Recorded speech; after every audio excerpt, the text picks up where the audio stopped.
Welcome, welcome. Welcome back. It's that time. I am going to be playing F1, so let me get everything set up here. We've got F1. It's Malaysia. Okay, here we are, Sepang, Malaysia, on the run up towards the last corner. Open this corner up by taking a wide approach and maximizing the length of the straight and your speed onto it.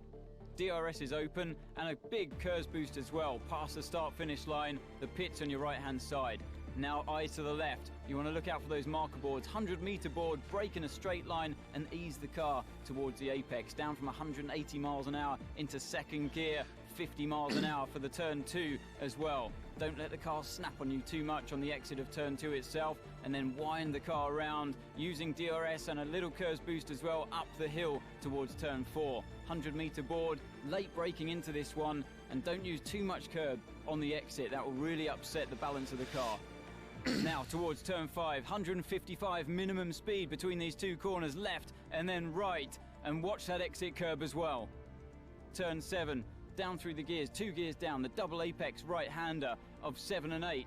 Open up the car now towards the right-hand side to maximize the entry in towards turn 9. A left-hand hairpin that goes uphill on the exit. Keep the car nice and straight and watch the rear from getting away from you through turn 10. In towards turn 11, open this corner up as much as you can. It's an off-camber corner and it can sometimes catch out the rear of the car. Flat out now through turn 12 and flick the car right towards probably one of the hardest corners in the entire season of Formula 1, turn 14. Don't miss the apex on the inside. That's the thing you're aiming for.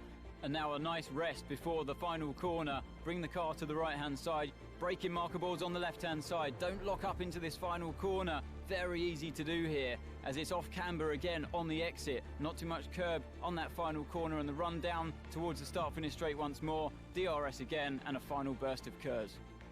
Okay, yeah, that's Malaysia. I gotta remember how to do it. First off, we're freaking in the race. You know, because it's been a few days. So, hope everybody got to watch a little bit of Philadelphia as well. What a great tournament. Do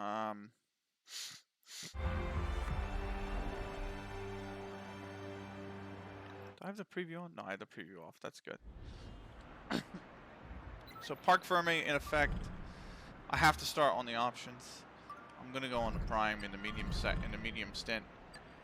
And that means I can go out to lap 30. I don't want to. 17's fine. And then no, no option. And that should get me to the end. So it should be a 2-stopper, a prime, and then the option. But yeah, I wasn't at Frag today. I'm trying to be there tomorrow. We'll see how things go. Let me close Steam here. So I only have OBS open, and I only have F1 open, and I'm trying a new bitrate, so it actually should look semi-decent. Where we're gonna go. Ready.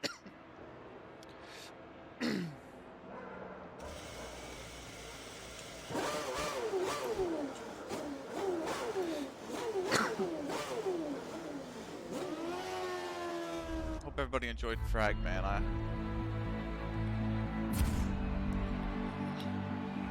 If I do go tomorrow, I'm gonna bring Philly soft pretzels.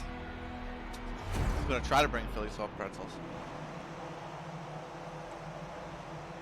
Thanks for not saying anything before the start, Jeff. Big motivation boost.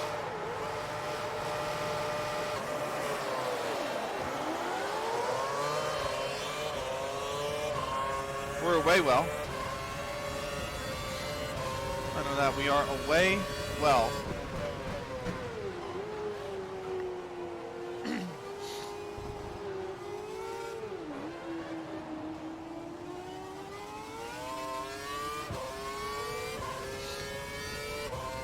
You know, I recorded the practice and I put the practice up on YouTube.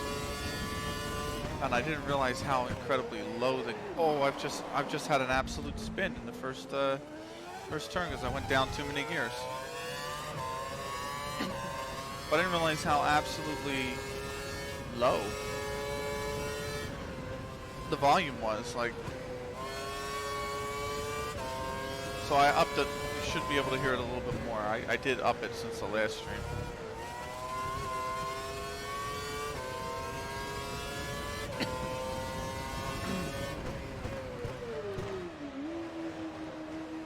I didn't reset my Be Right Back timer, by the way, so it says 3.5 hours.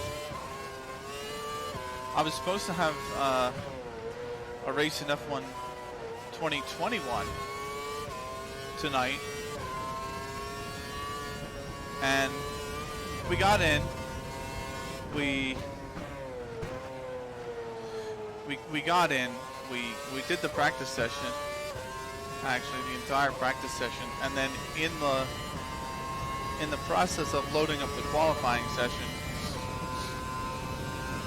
the server crashed. I've completely overshot this turn because I wasn't paying attention, so they were right on our ass. I'm only going to be like 2 seconds ahead. Okay, 3.6.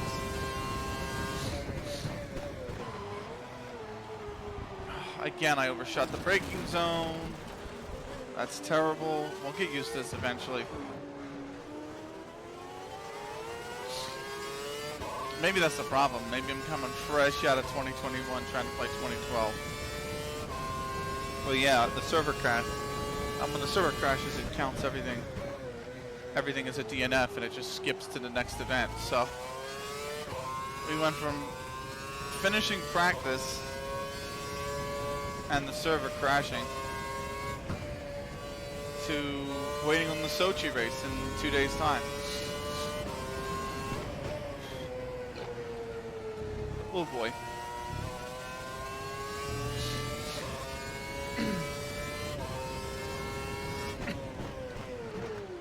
So yeah, next event, Sochi. Nobody got any points for tonight.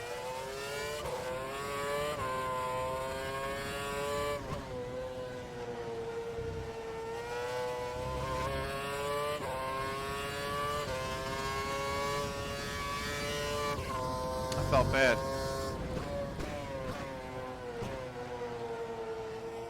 I mean, it happens, but it happens too often at my point.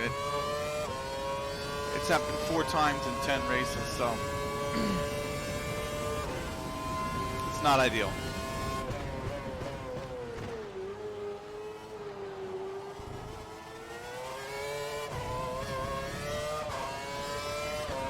Still so much to play for in the championship. So we got a race Monday, then we got a race Friday. Got the Union game on Wednesday.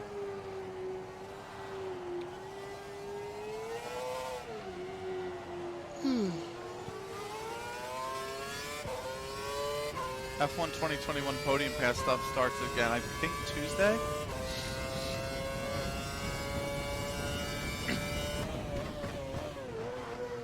Much better braking zone, but even then I still missed it.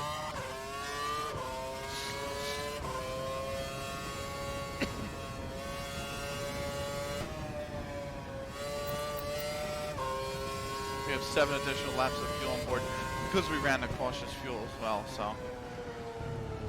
Wide there.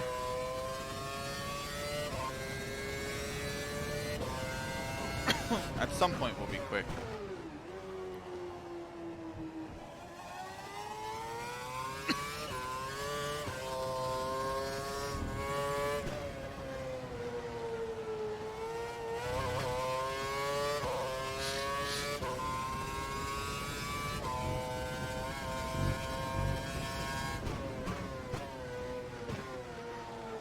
You have to really, you can't slam the brake at all in that corner. You have to massage that corner. Massage the brake at least into that corner. A lot of massaging.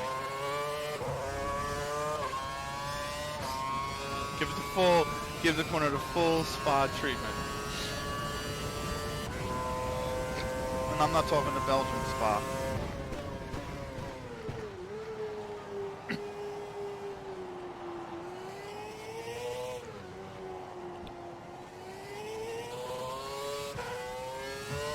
Much better 1 and 2.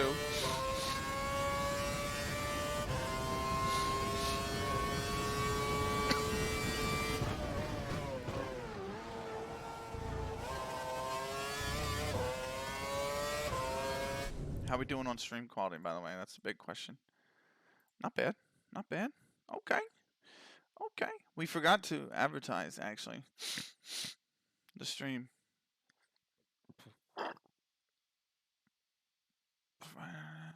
Oh my god, so many notifications on Discord. I was just on it 10 minutes ago. What the fuck? What the fuck?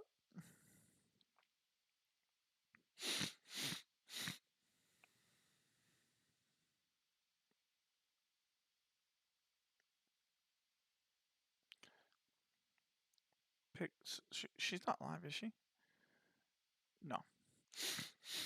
No, that's not. This goes here. Self promo.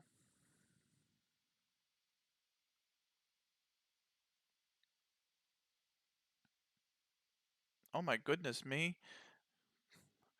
LTE data? What the fuck? What the fuck?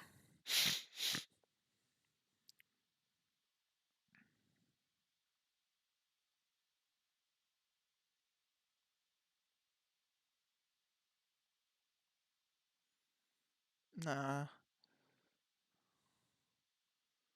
Nice. Oh, there's a tournament page for that shit. Nice.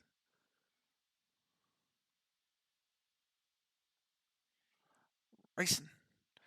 Wrestling. But not wrestling. Racing.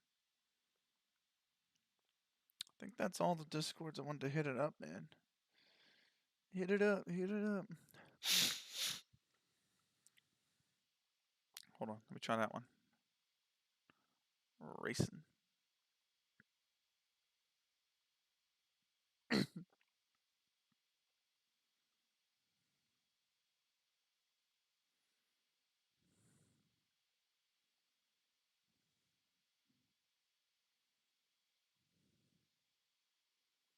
I just got to turn my fan on as well, actually, now that I think about it, because it very, very quickly got beefy in here. Like, beefy. Like, it is hot. Which is funny because it's not hot outside today. Hey, what's up, Soups? Hey, let's race, champ. Yeah, what's up, man? I feel bad, actually. I was supposed to have a race in F1 2021, and we got done the practice session, and then the server crashed. And when the server crashes, it counts everybody as a DNF and then just skips the event. So we literally did all the practice session, and then the server crashed. And we were like, yo, what the fuck? So first off, I am not on the intro anymore, right? I am on the game. Okay, good. Because streaming for me, doing anything for me has been a complete mess. Not much, just chilling, playing Destiny. Nice. Tough, you redoing the sessions? You can't. That was in 2021. That was an online league, so I hopped on. I don't want to play 2021 offline because we're like in between podium passes. So I maxed out my previous podium pass, and the new one doesn't start till Tuesday. So it's like racing doesn't give you any experience. You don't gain any. You don't unlock anything if you. So I'm like, you know what? I still have to finish 2012, so I'm gonna go back and do 2012, and that's what we're doing here because I'm trying to use 2012 to learn how to like race without assist. So season 3, I don't have anti-lock brakes on. So season 1, I just raced, and I did all that offline. And then season 2, I got this manual gearbox I use now, and I did all that offline. And season 3, I'm gonna try to stream, and I'm trying to not use anti-lock brakes. And then Season 4 I'll probably turn traction control down to medium from full. And then Season 5 I'll just straight up turn it off.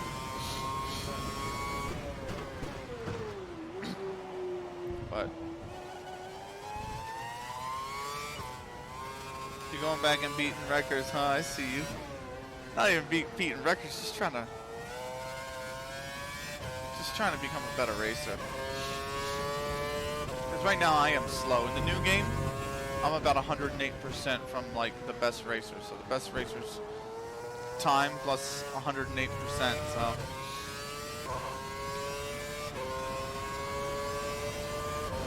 and I need to get better. That's for sure. Rosberg's trailing by half a minute. So the AI on this isn't even turned up. I'm just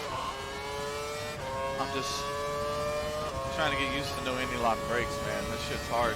The moment you turn the steering wheel into braking, you are done. Like, you see how that wheel just locked there because I turned under braking? Like, you will go straight on. You'll miss every turn.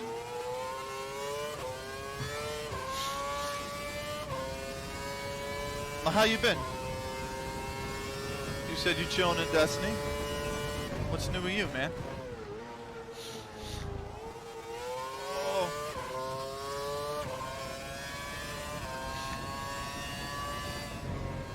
Destiny's fun. I got a large group of friends who play Destiny, actually. I shouldn't say it's a large group of friends. It's really a friend and all his friends.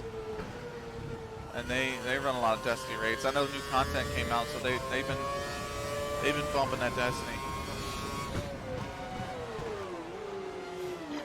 And they mostly do Discord streaming, so.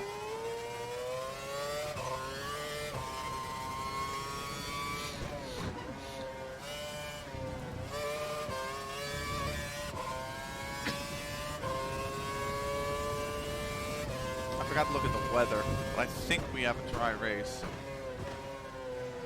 I think it's a dry race. I'm good. Good. School and games. Nothing new over here. Just dubs. There you go. I'd say that's how I feel about the stock market, but next week is going to be a lot of... It's going to be rough next week. The market is going to genuinely be very rough next week.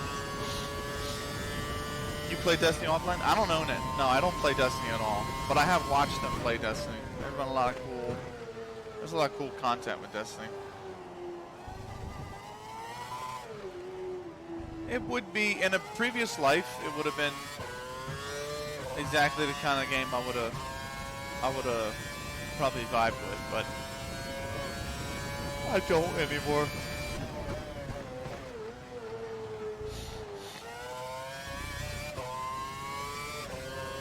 But it is a neat game. Like, I do love the concept of Destiny. And I have watched quite a bit of my friends play it, so. Stop, I'm scared. Oh, hold on. Stop, I'm scared to dabble in there. Might go broke. You gotta learn your way, man. First off, let me preempt all of this by saying I'm not a financial advisor, nor should anything I say be taken as a buy or sell indicator for any security or bond or anything like that. But you gotta learn, that's all. Like, you should never dabble with money you're afraid to lose, or that you can't afford to lose. Like, if you can't afford to lose money, it shouldn't go into a stock market account in general.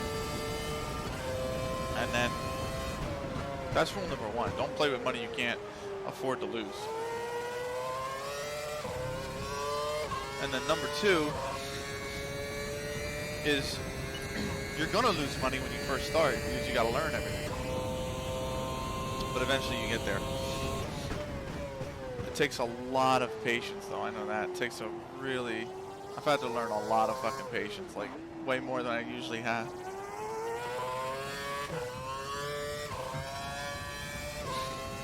But it's been good so far.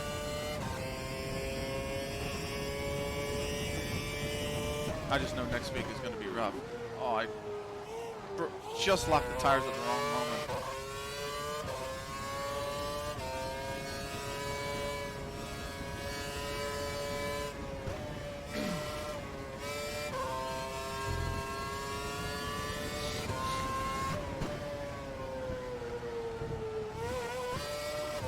Are you from, I'm trying to remember where you're from, Soups.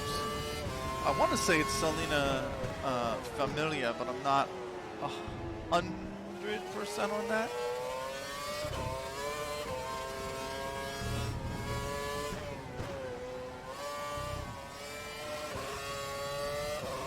They're like, oh man. Let me get to this straight.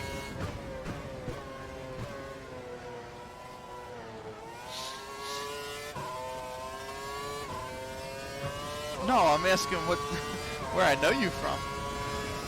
There are like certain times I should take a look at the ones I need to stay away from.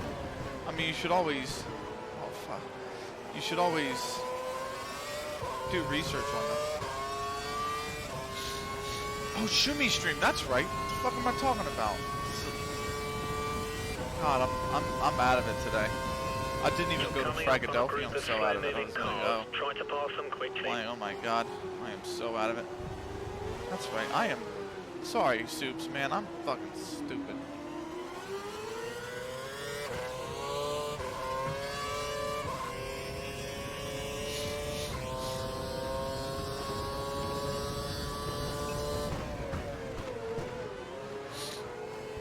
I got caught chasing. That was my biggest problem when I first started out.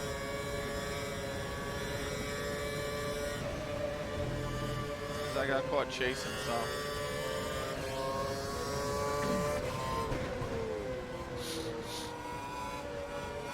But we did really well last week, so.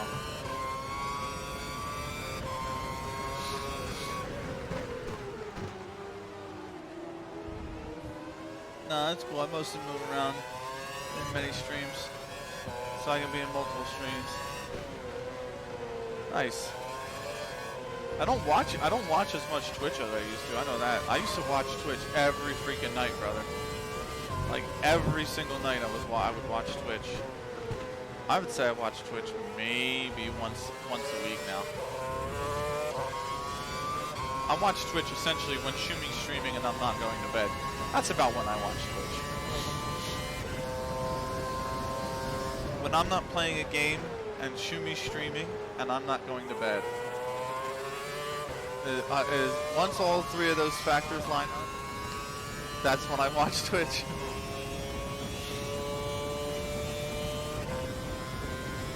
Can't believe we're on lap 10 already. I think my window, my pit lap is 17. I think it's 17. Come on, Karthikeyan, move your ass, man. I got Marvel on the right tire now.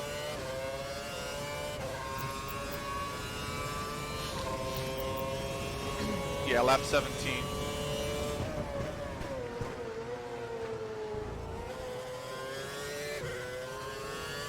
Yeah, we watch Shumi when it's bedtime. Because she goes live usually so late. Like I have to be for work. I have to be up like so early. So usually when she's live, I'm going to bed. Like it's just the nature of the beast. Now that was a beautiful second turn. But like night she isn't like night she doesn't start really late. I'm usually racing like in a league or something else.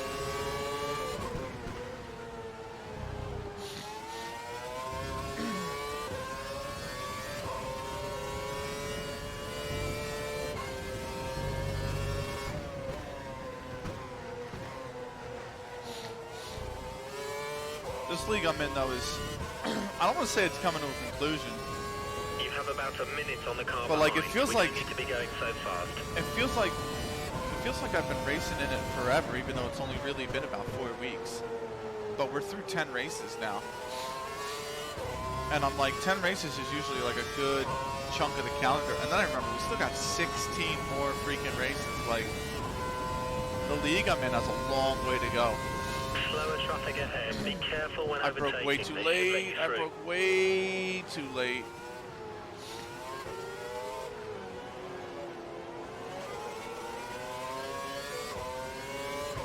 Are you in like? No, I'm not in the top. I'm in a beginners league. Everybody in the league I'm in has to have a rating of bronze to unrated. So you're either unrated or you're bronze, like one of the two. So I am not in the top leagues whatsoever. I mean, I am the championship leader in that league, don't get me wrong. I am leading the championship by 56 points. Like, it's a large lead at the top for me. I'll lock the tires. That's going to make me miss the apex and run wide. But, like, it is very much a beginner's league. Most people in that league are... It's like their first F1 game in like 6 years or something like that. And to be honest with you, it was my first in 9. Like this version, the 2012 version, was the last one I played prior to joining the league this year. But no, I'm not in the top league at all. I'm actually considered very slow. Like 107 is like the 107% is like the max time you want on your laps, and I'm at like 108%.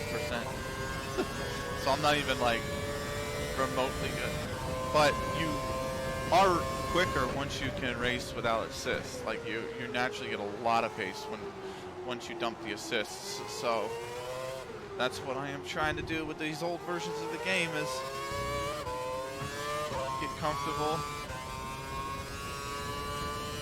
with everything turned off, and then,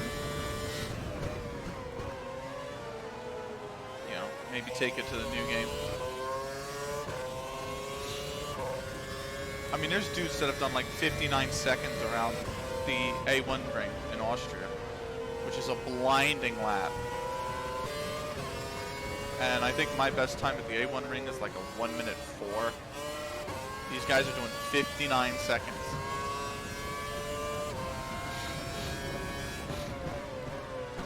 Does your car depend on how fast you go, or is it time you gotta hit?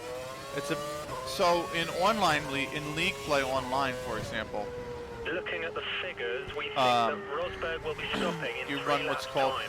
equal performance. So in the game is built in advantages. So like in real life, Mercedes and Red Bull are the two best teams and the two quickest cars. And the game will mirror that, but you have an option for online leagues that every online league will run that says the cars are set to an equal performance. And so when you play like career mode, yes, the car and how good the car is has a big dependency on your quickness, or you know, is a big factor on your quickness, including like this. Like this is career mode, so as much as I work There's a on group of slower cars just ahead of you. testing and getting developments for this car is how good it will be. But in online play, everything's level. And that's all about hitting your timings. It's all about how well you brake, how well you hit apexes, how well you steer, things like that. You can set up the car as well, like, you know, how well you set the car up. So, and everyone's setup is different because it's customized to their liking. So there's no golden setup for everybody. Everybody sets the car up differently.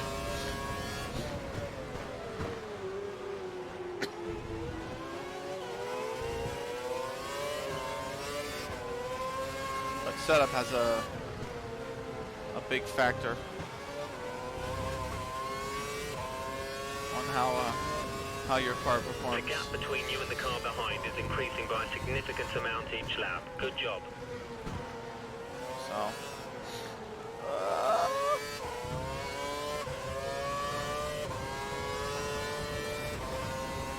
I'm just really, really bad driver. At the end of the day, like, I'm just gonna come out and admit it. I'm just a very, very poor driver.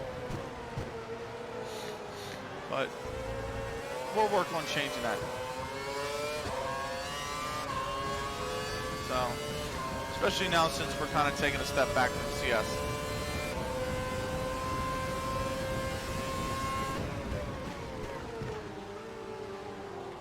Especially since we're taking a step back from CS casting as well.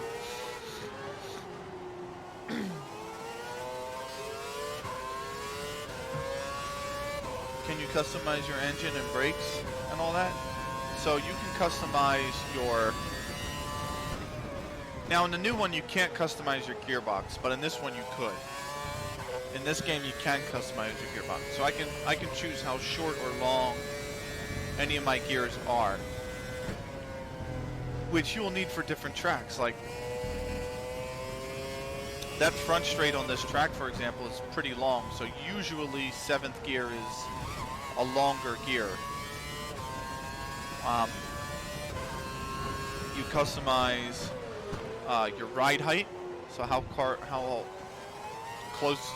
low to the ground the car is. You customize your suspension, so how stiff or how soft your suspension is. You customize your toe and your camber, so basically what angle the tires are pointed at in the car. You customize the wing angle to give yourself more downforce, so more straight line speed. And you customize your brake pressure, so how quickly and how hot your brakes will heat up. Run the numbers and we calculate that Rosberg And will how, be pitting within the next 2 laps. You know, how long or short that makes your braking distance. And you customize your tire pressure, which affects how much grip your tires have, but also how quickly they will wear. I think I missed the braking zone here. I definitely did, yeah. But we're gonna pull it back somewhat.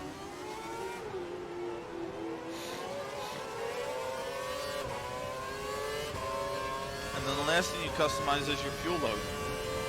Literally how much fuel you carry. Because the more fuel you carry, the heavier your car is. And the heavier your car is, the slower your car is, so.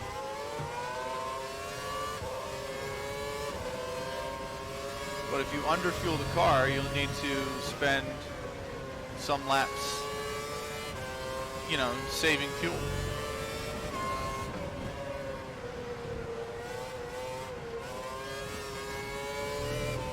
So you customize pretty much everything.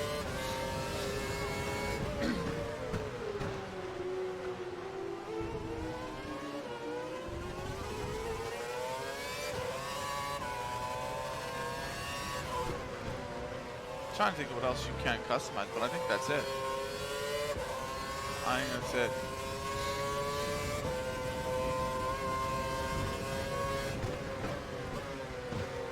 Oh, differential. That's the last thing you can customize is your differential. Which is, differential controls the speed at which the tires will rotate. And essentially the difference on the same axle with which the tires will rotate. So for example, this upcoming right-hand turn I have at the end of this very long straight, the tire on the inside has to work a lot less than the tire on the outside to get the car through the turn. So your differential will allow the tire on the outside to rotate quicker in order to cover the additional amount of track that it has to cover to get around the turn.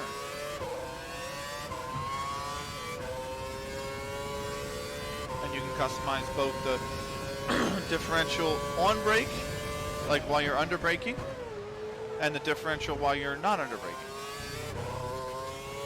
All this costs like in-game currency, or it's the point system. No, like customization is, you do it with every car, every racetrack for free. You just go into the car setup and you just edit the car setup. And you can definitely feel the performance on track. So there is a setup screen that you go to while you're in the garage at every race. And you change the settings the way you want to change them. And then you run those settings. In the new game, the only thing that really costs money is you can customize the car. So like instead of this default Williams racing team, you can like make your own car, and they have like different things that go on the helmet and whatnot, and like on the car body, and then like on the wing. Yeah, all that costs money, but those are just cosmetic decals. The actual car setup is free, and you do it at every track, which is it's kind of why you really want to not take practice for granted, because practice sessions are essentially hour-long sessions where you can just go into. It's the same with time trial, right? Time trial, you can edit the car, but like practice sessions are a really good way before every race to go out and feel how the car is responding, because especially as weather conditions change, like a track at 28 degrees will act nothing like a track at 34 degrees. Like, they just act completely different. They cook your tires more, they wear your tires more. The hotter it is, the less grip you're gonna get. Like,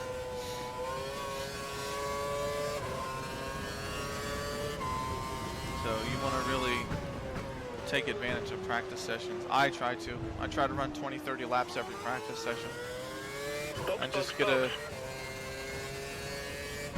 complete feel for the track.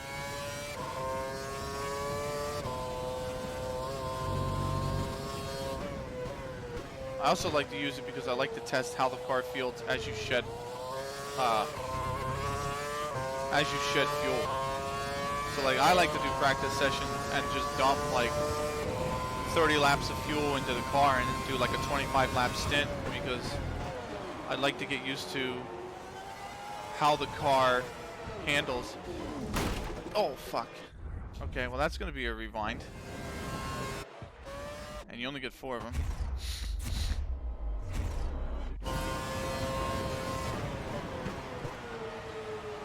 Yeah, I like to test how the car feels as it sheds weight.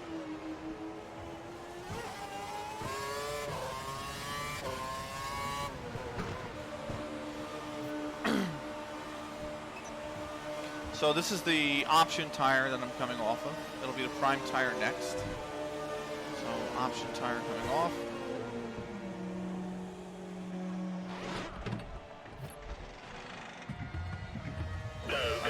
Pretty slow pit stop, but it is what it is. 3.75. There's some traffic at the pit exit. Watch out as you rejoin the track. I gotta really hug the inside because I got a car right on my butt. You're on the prime tyres. Only one stop to go.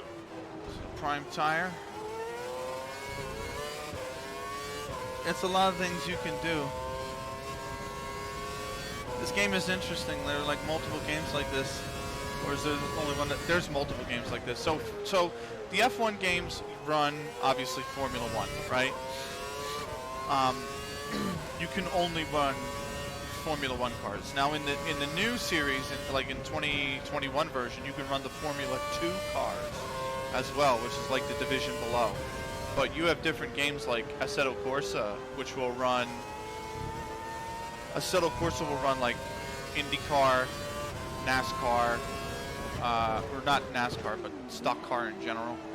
But they'll run stock car, IndyCar, Formula 1, rally car, things like that. And then Assetto Corsa Competizione will run like Supercar, GT3, and I think prototypes actually with a regular Assetto Corsa. And then you have iRacing, which is like iRacing is a pure online service just for the esports side. Like iRacing is like, you can't run assists in iRacing. Everything is by default turned off. You cannot run assists whatsoever. And iRacing, you do like endurance events like 24-hour Le Mans, 24-hour Spa, 12 hours of Sebring. You'll run those. Of course, you run it with a team. Nobody does 12 hours by themselves. But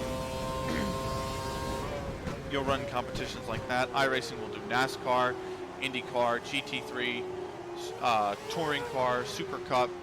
I believe they do MotoGP. They do pretty much everything iRacing. And then you have Project Cars, which is another game that does, like, I want to say GT3. So you can run any car in this game? No, in this game you can run only Formula 1 cars and Formula 2 cars. So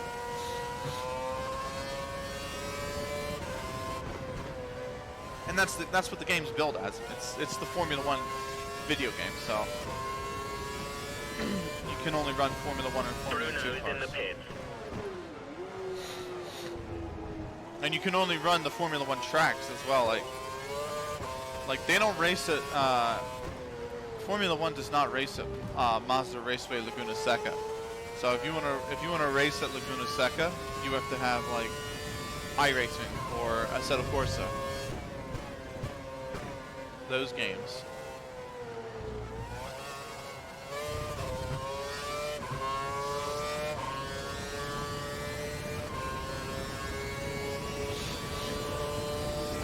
But iRacing is a lot of fun. I wish I was good enough for iRacing.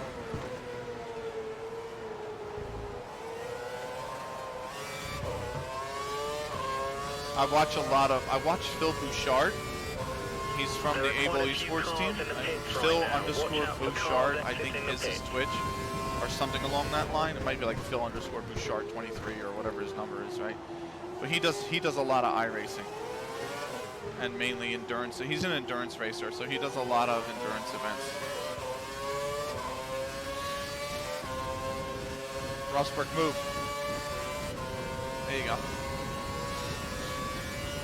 But I just love racing, but particularly I love Formula 1. So I own all the Formula 1 games. But I think once I get my next laptop, I think I'm gonna get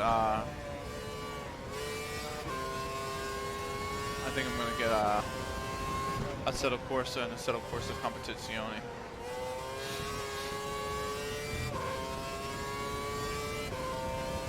Because I do love endurance racing. I just wouldn't be good enough to make a team. That's the first problem. How many events can you do in this game? In the Formula 1 game, you can do any Formula 1 race. So in this one, there are 20 tracks, so you can do 20 races. And they're all basically Formula 1 races. In the new one, in the 2021 version of Formula 1, you can do, I think there's 21 tracks right now. They're adding 2 tracks on Tuesday, Imola, and I want to say Imola's in Italy. It's a really good track. And then I want to say the Portuguese track is what they're adding. Oh, and they're adding the Saudi Arabian track eventually. That's going to be a little bit later. But it will have 24 tracks in it. And you can run either Formula 1 or Formula 2 events. But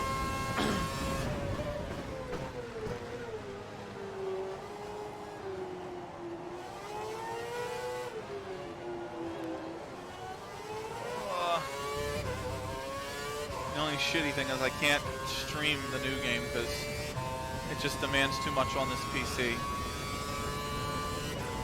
Which is a shame, but whenever I get my next PC, which will be before the end of the year probably, I will probably be able to stream the new one. Find a lot of grip with these prime tires, man. These are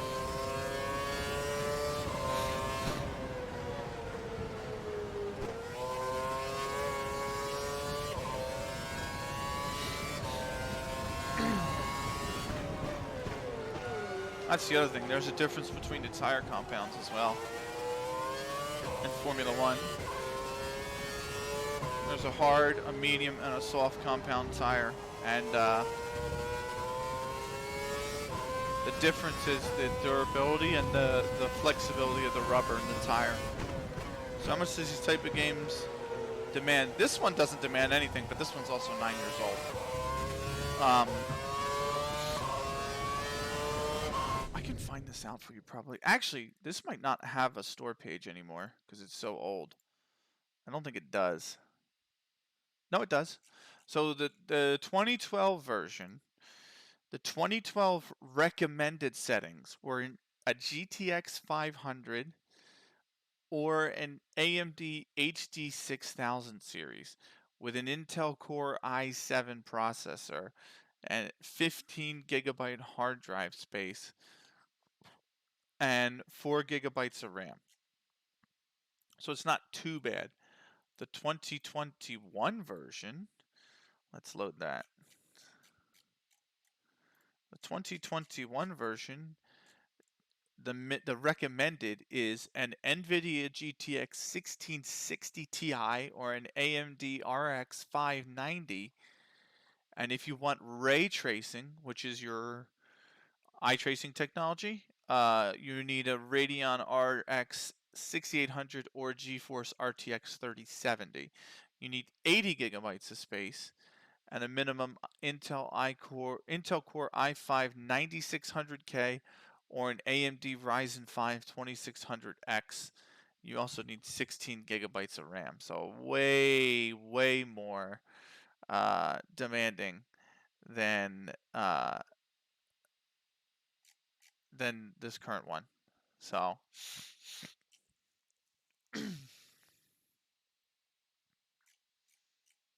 but the new one's fun,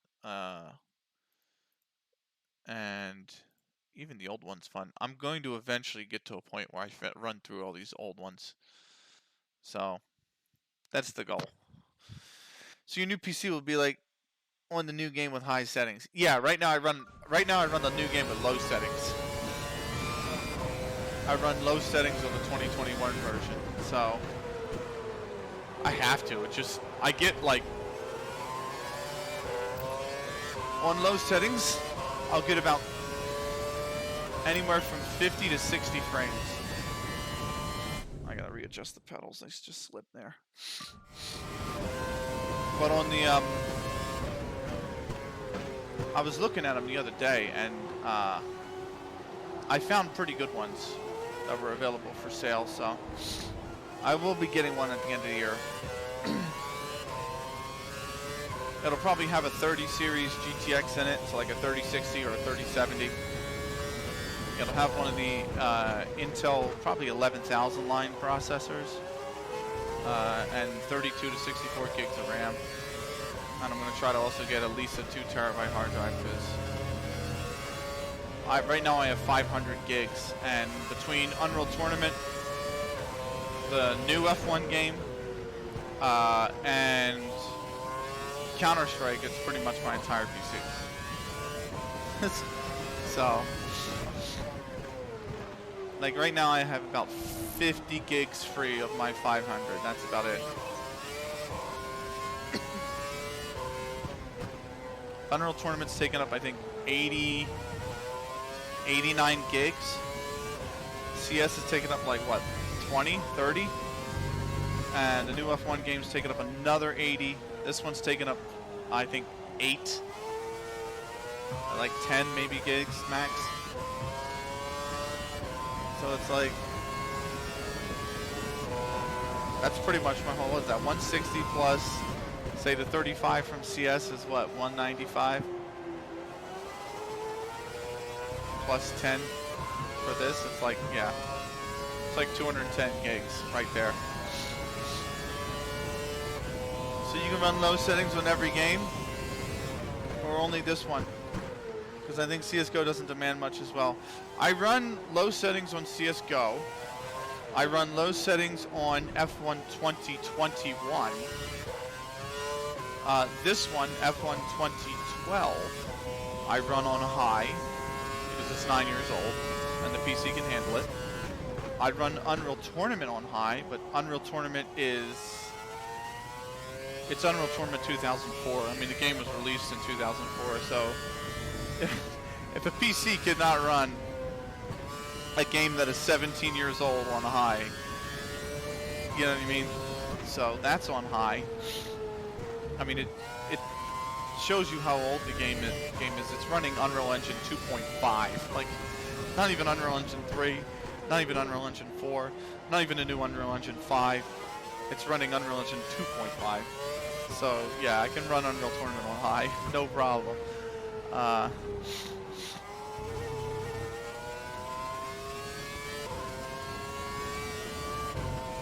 then what else? That's about it.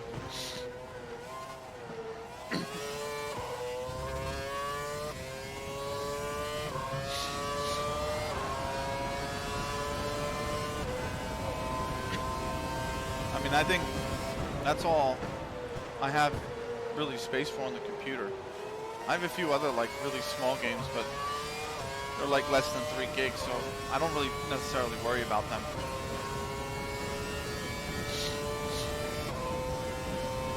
We're almost at the halfway point of the race.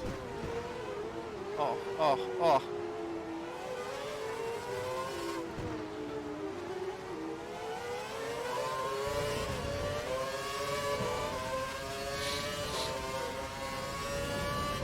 Petrov, move aside, man. You're a lap down, brother.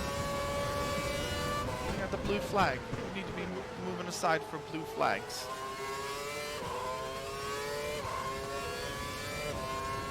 But yeah, it's I just love racing, man. I really refound it this year.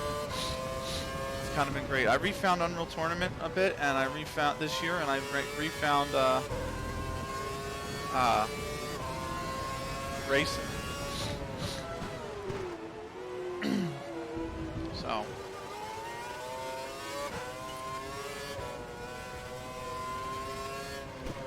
does having one stick of RAM affect the game or no?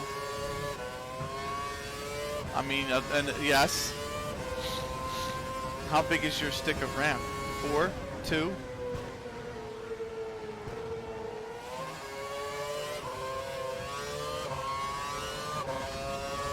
That's my question.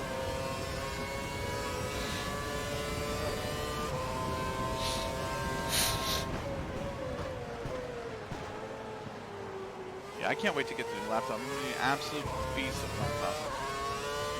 I think 2. That's all you have. You only have 2 gigs of RAM. You don't have any more.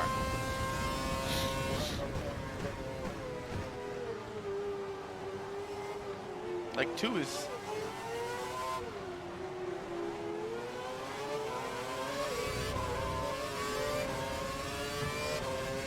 Two is tiny, especially nowadays.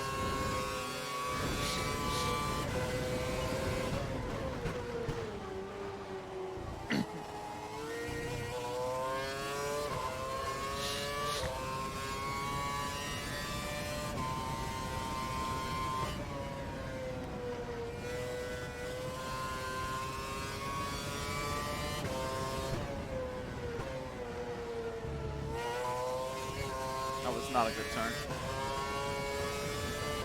You got more RAM than 2 gigs, right? Please tell me you do. Or am I misunderstanding what you're saying?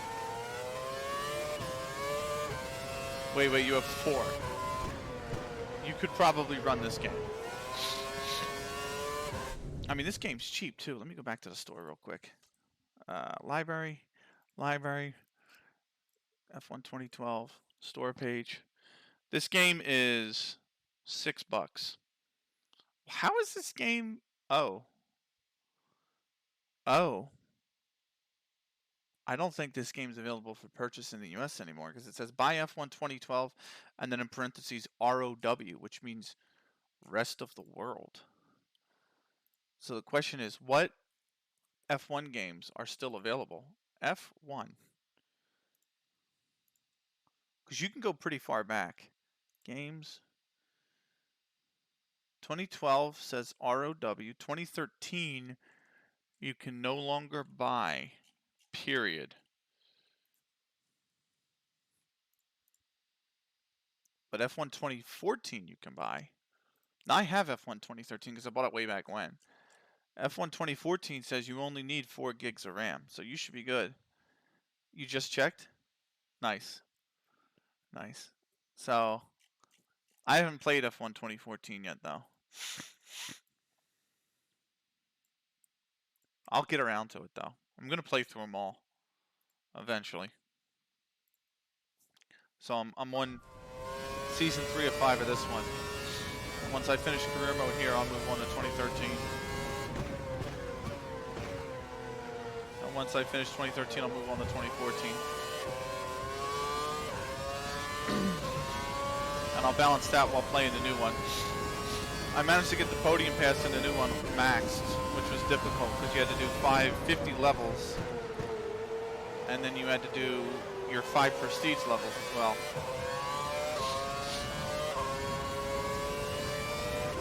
Some games though are hard to play because of the high demanding of graphics. I know.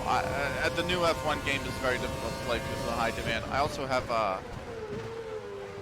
Cyberpunk was very hard to play because of the demand on graphics too. I have Cyberpunk. I need to finish that eventually.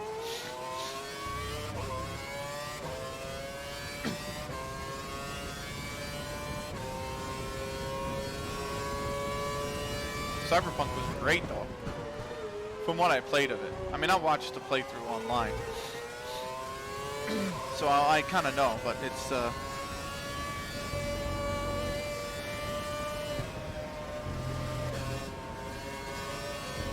was a really fun game. I did so much insane shit in Cyberpunk actually. Like I had missions where I had to like infiltrate an entire building of like 10 to 15 mobsters, if you would, right? And I would just cyber hack all their brains and just fry them all. And then like using the security cameras and then just walk in completely unopposed to like an empty building. Like shit was just so much fun.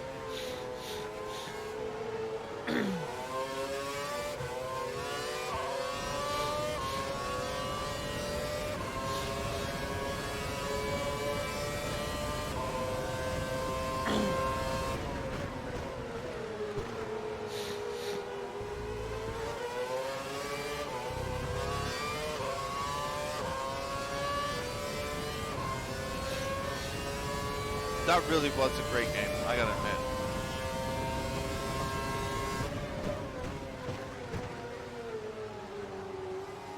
People trashed it because it was glitchy, and I'm like, I get it, but at the same time, like,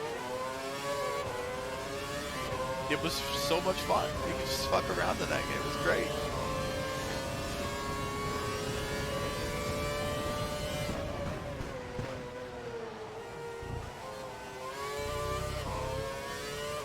You know what's crazy? How some of them online games like that, but no one played, and it's hard to find players. I know the feeling, man.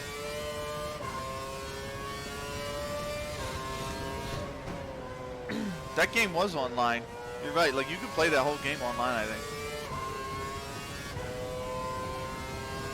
But I know how you mean about that. A lot of the games I like do not have heavy player bases. I mean, it's just the nature of the beast, I guess. I don't know, it just...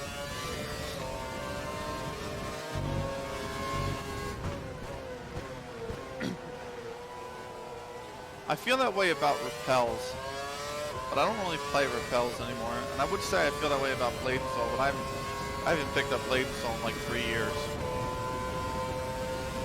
Every once in a while I get the itch to play Blade and Soul because I do miss that game a lot, but once you got past the story and you were even like you were HM5, because I had to level up to level 50 first. Well, I mean, first off, originally it was level 45 you had to level up to, and then you got your HM levels, your Hung Moon Masteries levels, but then they upped the cap to 50. Once you got to 50 and you got to your mastery level 5, it really wasn't too bad, but then really once you got to like mastery level 10, it was bad. Endgame in that game is awful. But I kind of do know what you mean. I mean, a lot of the games I play just don't have player bases because they're old. Pangya, Unreal Tournament, Trying to think of what else. Repels. I don't really play repels anymore. That's why I don't really play a lot of online games anymore, really.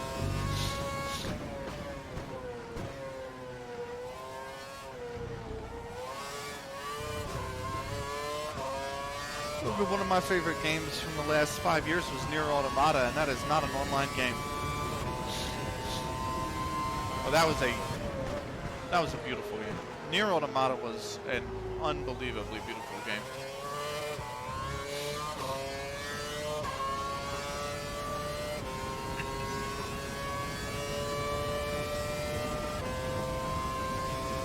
Oh, I knocked my mouse. Didn't mean to knock it on screen there.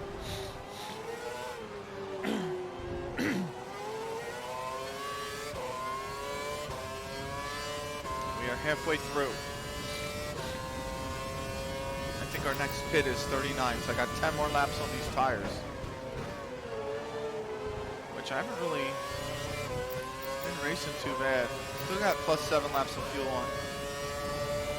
Tires are the front left is really bad. Like, it's getting bad, I should say. But you see, they're yellow, so they're not even like full yellow yet, so they're not really fading yet.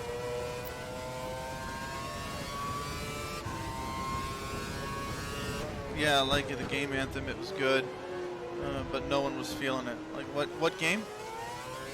Oh, the game Anthem. I'm trying to remember what Anthem was about. Tell me what it was about.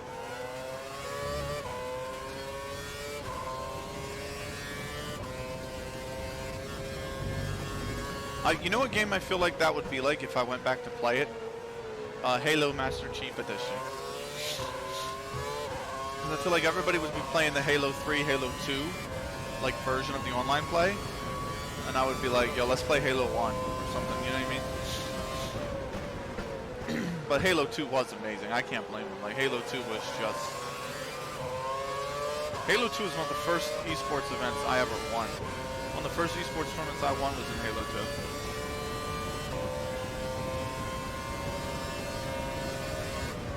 I missed the braking zone. I missed the braking zone. I'm way wide.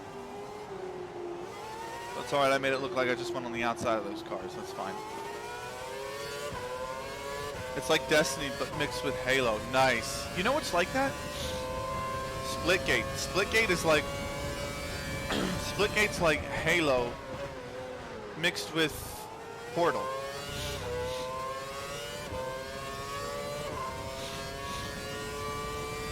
Oh. You know what I thought of? You know what's you mentioned games that you really like that nobody plays online. You know what's a perfect game that's like that? Due Process. Due Process is a really fun game.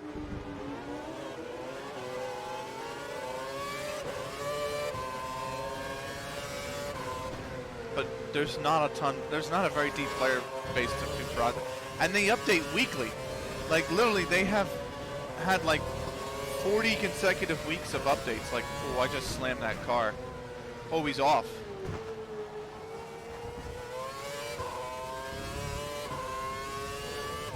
Oh, he's back on. Okay, I thought maybe we got a safety car. Yeah, I love Split Game. Doom, man, I always watch people play it again. Doom's great. Doom and Quake, man. Quake was so good. I was always a bigger Unreal Tournament fan, but I loved Quake as well. But Due Process was this neat game that you, it's like Rainbow Six mixed with CS, right? You had attackers and you had defenders. And the attackers planned their attack for like a minute and a half prior to the round starting, right? But what you did is you played, I think it was 1 round on each side. You played 1 round as an attacker, you played 1 round as a defender. I ran that really wide. And then what would happen is whoever attacked quickest or defended the most objectives would win that series of rounds, right? And they would get 1 point. So like if I completed the attack in 4 minutes and 10 seconds out of 5 minutes, but you completed the attack in like say 3 minutes and 50 seconds, you would win the point for that series of rounds. And then what would happen is you would change maps. And it was a best of 6. And if you went 3-3, you drew the game, but competitively you would obviously play in overtime. And it was just a winner-take-all 7th round. But I think that's a bot I have to ban. I'm pretty sure that's a bot I have to ban. So there's a lot of them going on right now. And that is definitely one of them. So that's gone.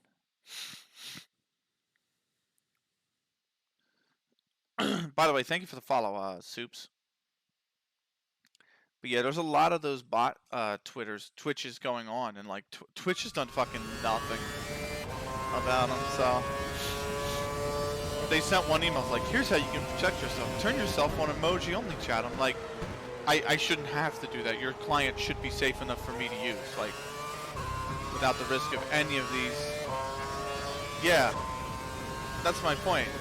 And people are like, "Oh, it's an IP bot. They can grab your IP." And I'm like, well, Twitch should be safe enough of an environment to not have to, you know, turn it in emoji only mode because of a hate raid. And, you know, there's...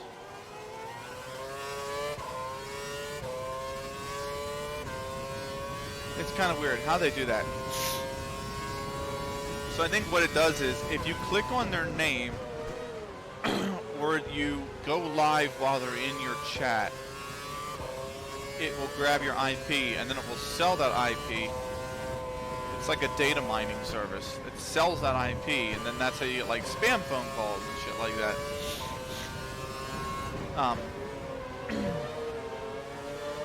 Move your ass, Carthagena. Carthagena, move your ass, bro.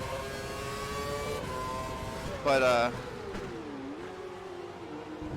it's just, it's like,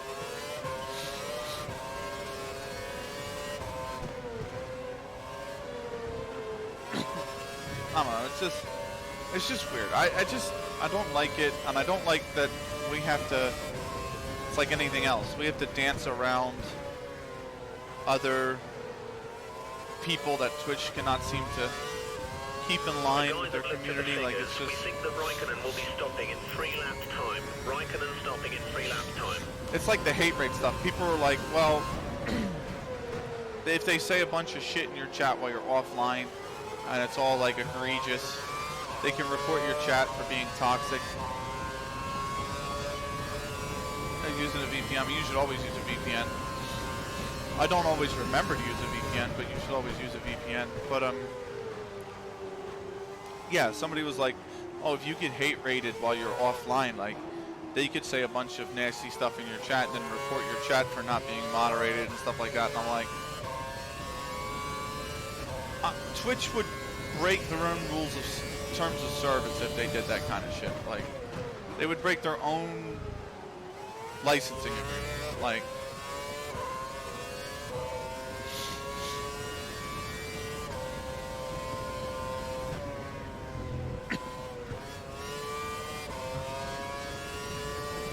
so it's just, I don't know, they just have to get better. They're just not good. Like, I had to put in a support ticket because you see the title, and you see how the title is BENI''S? Like, it was chat filtered because it thinks it's a meme word for a body part, essentially. And I had to enter a support ticket because I couldn't set Benny's with an ''S. And I'm like, this is what I mean, thankfully they have resolved the issue, to be fair to them. To be very fair to them. But they did resolve the issue, but I'm like, this is the protections that they have in place. and not anything about like protecting users from bot attacks, protecting users from hate raids. Like, it's just, well, you can moderate your channel by, like, maybe you should focus on removing people who, or maybe you should be focused on removing this kind of stuff from your website. Like, it seems like it's a bigger, like, what's bigger, preventing a meme word or, you know, preventing hate raids and you know, making a terrible viewer experience for a lot of your consumers. Imagine if the bots took it too far, started swatting people.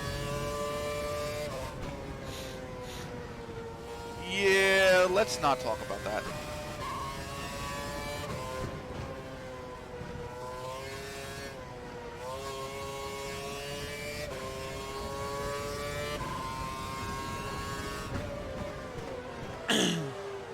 But there's always people out there to ruin it for you.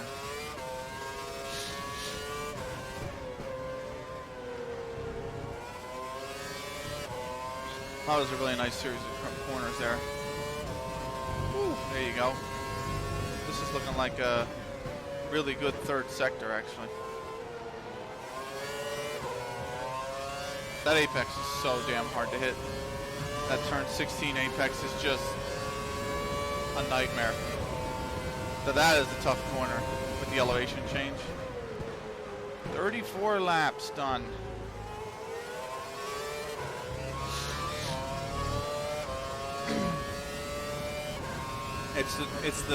I actually don't like the next track. I used to like, so this track I like, even though I'm absolutely awful at it. I still do like Malaysia. I think it's very challenging. I think it's very fun. I think it's got some neat technical sectors like Sector 2, whereas it's like Sector 1's kind of really fast. It has turns, this is turn 3, but turns 5 and 6 coming up. And I'll show you which ones they are. This is turn 4. I locked the brakes there. That's bad. A lot of marble on the tires. A lot of lap traffic. This is 5 and 6. I love turns like this because they remind me a lot of Maggots and Beckett's in Silverstone. And Silverstone's just a really fun track. And I love this double apex here as well. Of 7 and 8. That's a lot of fun. Didn't Twitch say they were going to fix that problem or no? They did, but like, have they? And it's gone on for so long that like, I just don't understand. I mean, it's not an easy problem to fix. I understand that part of it, but I would have thought they would have put a lot of people at the company's kind of minds behind it. You know what I mean?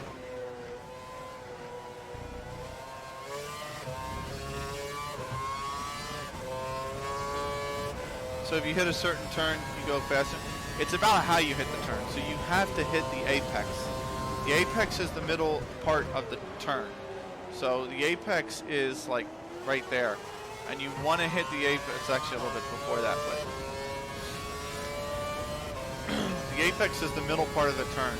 And if you clip it, it's generally the fastest line through the turn. That's why you see this racing line constantly goes in towards the inner curve, because like that is the apex. Like right there's the apex. And right here, boom, that's the apex. So it's about finding the quickest line around the track. And usually you want to start very wide on turns like this, on most turns, and then you come in right at the end to clip the apex, and then you run out wide. Because that gives you the most speed around the turn. Because you have to cover less track. So if you don't hit the apex, like if I hit this turn here like this, I have to cover way more track than if I just, boom, right in the middle of the turn.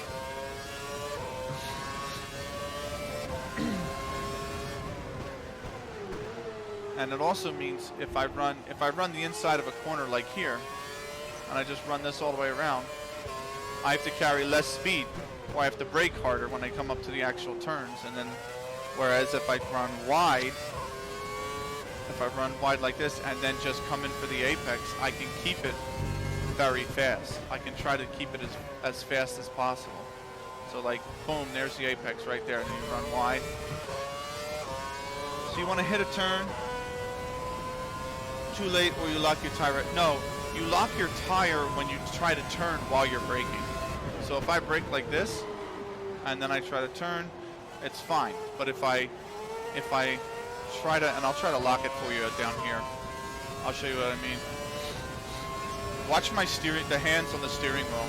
If I try to heavy brake like this and then turn, notice the wheels go.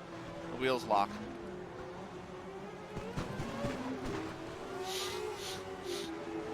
But you can, that's if you just straight like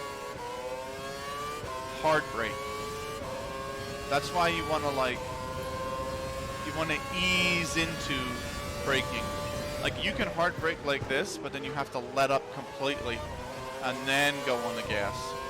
Or you can like lightly brake it, like maybe put like 10-15% down on the brake, so you can turn while you're under braking, but you just won't brake as hard, or you won't brake as quick. So all that you have to get used to.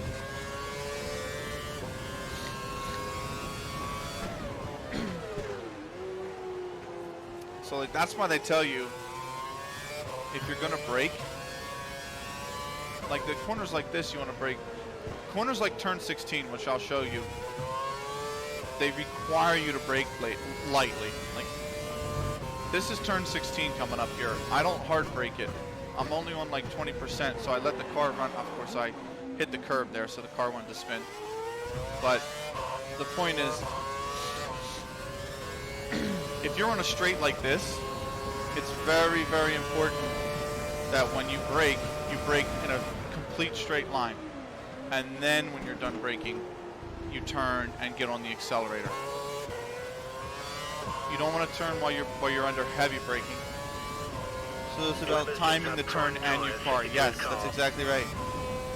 Well, what if your car is like straight line braking, and now I'm off the brakes and I'm into the turn, and then lightly on the gas, and then let it go, just like that. What if your car is not good at a certain track? Do you change your tires? You usually change your setup. So what you're struggling with will determine what you need to change in your setup. So for example, if my car has a lot of understeer means when I turn, the car just wants to go straight on like that. Whereas oversteer means the car is very twitchy and it wants to constantly spin in a circle. So if the car is very understeer and it just wants to go in a straight line when I brake, like it doesn't want to turn in sharp enough, usually you you lower the angle of your rear wing, and that will give you more downforce. And downforce helps the car stick to the track. It helps it turn. But it could be a number of different things. If your car is if you have a really bumpy track like a street circuit, and your car is struggling to handle the bumps, like every time it goes over a bump the car loses traction, then you need to soften your suspension, because it means your suspension is too stiff, and every time you go over it's disturbing a bump, it's disturbing the car. Whereas if the suspension is softer, the whole tire will shift up and down over the bumps better. So it really depends what track you're at, the issue you're having, you know, things like that. Like if you're struggling to make a right-hand turn, you probably want to give your you probably want to angle your front tire a bit more, give it a bit more toe. Like if I'm struggling to get the car to turn right, it usually means the car, but like it just means the car does not have enough toe in it, because toe is the angle at which the tire points, by the way. Your tire never points directly up and down. It's always at a slight angle, usually like a 1/10 of a degree or a 20th of a degree, something like that. So are low suspensions good, or high, bad. It depends on the track. It really depends on the track. Tracks with a lot of bumps, like Monaco. Monaco is extremely bumpy. You need a low suspension. You need a very soft suspension because the tires need to be able to go over the bumps easily. But tracks that are not particularly very bumpy, like Bahrain is not bumpy, you can afford to have a very stiff suspension.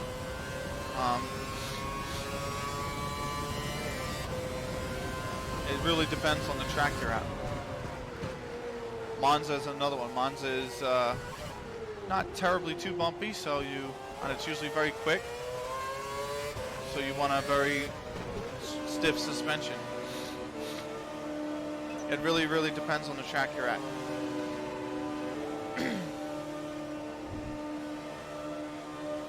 You just gotta constantly adjust. You run them and you adjust. Then you run another 5-10 laps, and then you feel how it's going, and then you adjust, and you make very small adjustments, time and time and time. You don't make huge adjustments because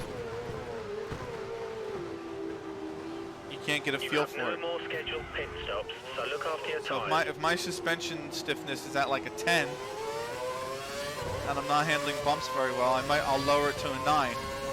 And if that helps with the issue, I'll lower it to an 8. And if that doesn't help with the issue, if it's going from good to worse, then I know 9 is the setting I want to roll with.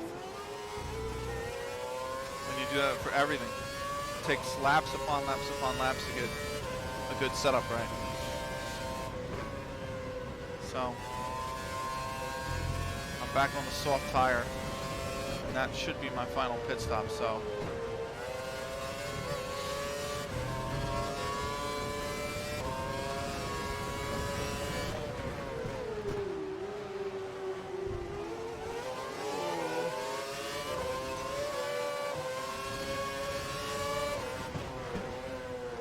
yeah, it really depends.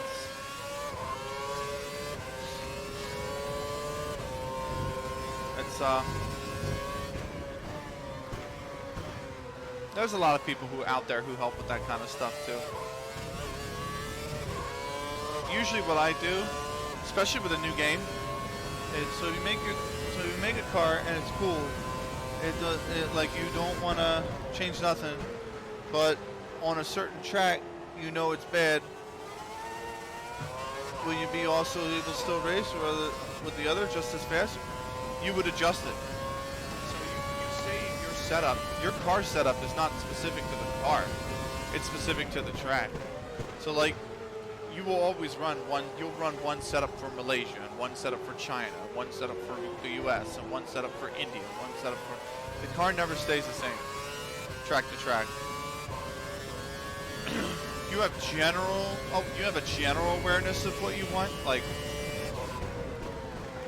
Monza is very quick, so downforce is not needed at Monza because downforce helps the car turn better, but it's at the cost of top speed. So you're not as fast when you have a car that has higher downforce. Well, you don't have a ton of turns at Monza. Oh, come the fuck on, Raikkonen. That's a freaking rewind. So at Monza, because it's very fast and there's not a lot of turns, you'll run very low downforce. But then like tracks like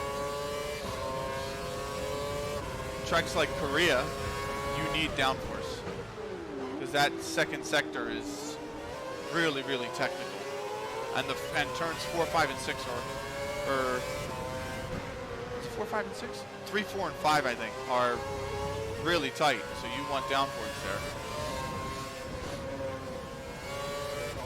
So you always adjust the car based on the track. You will always adjust the setup every single track you go to. You will never have the same setup. Singapore is really tight walls, lots of turns. It's like 24 turns, 23, 24 turns. And there's not a lot of straights, so you will not run a high downforce. But it's a street circuit, so you'll run a very soft suspension. And you know, that's about it. You also run a shorter gearbox at Singapore because there aren't a lot of straights. So you run a shorter gearbox. Because the shorter the gearbox, it means the less time it takes to get up the gears.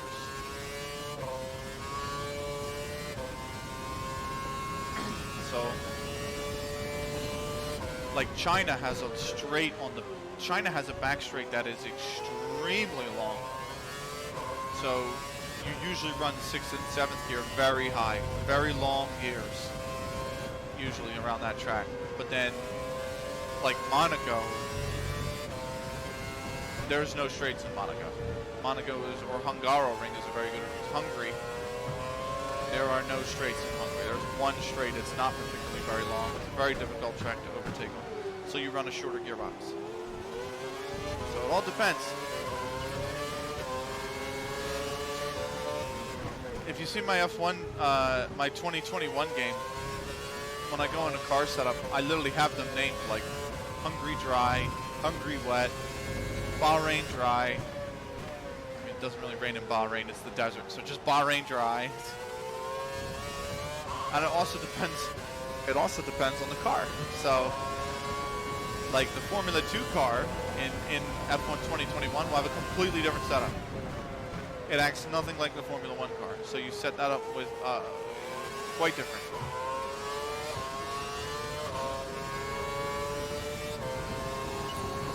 So you always got to experiment. Always got to tinker with things. Bruno has just pitted. Bruno's in the pits.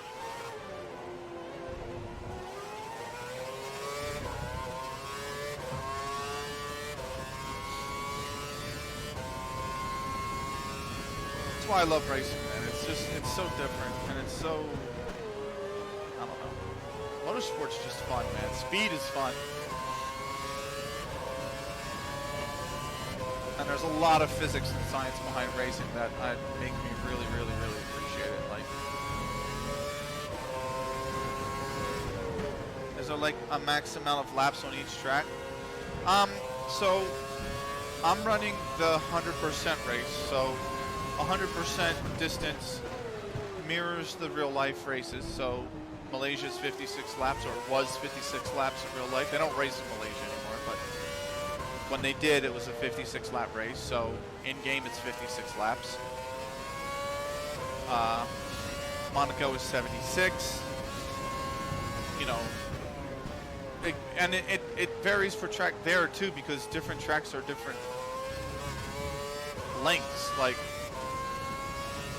the A1 ring in Austria is a 2.3 mile long track, and lap times are usually on minute 1, on minute 2, on minute 4. Like you can see here, I'm in the 1 minute 43s. Like it's a much longer track. Monza, they're like minute 21s, minute 19s. So you know, I'm trying to think of what's a long. Spa in Belgium is a 4.4 mile long track, and lap times are like in the minute 50s, the minute 40s in the dry.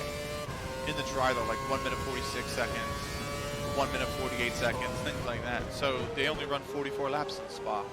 So you can choose the amount.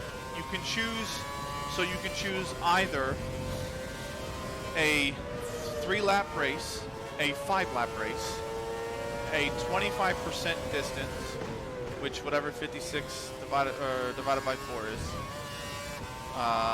which is what, 16? That's it. No, it's not 16. 56 divided by 4. Come on, Kevin, think. Benny, think.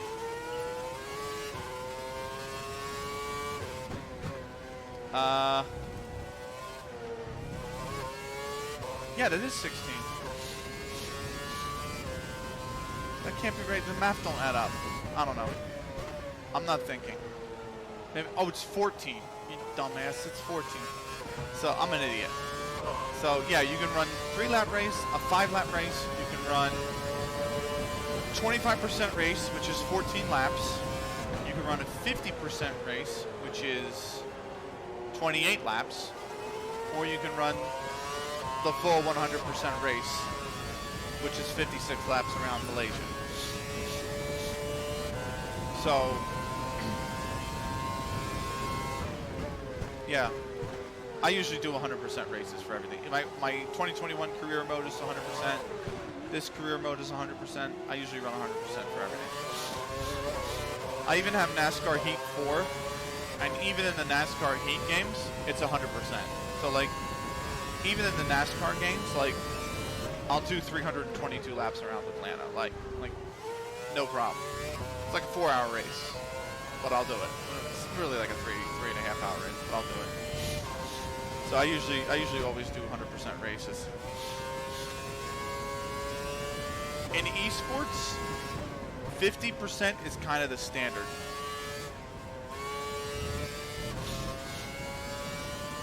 Like, AOR does 50% races for all their leagues.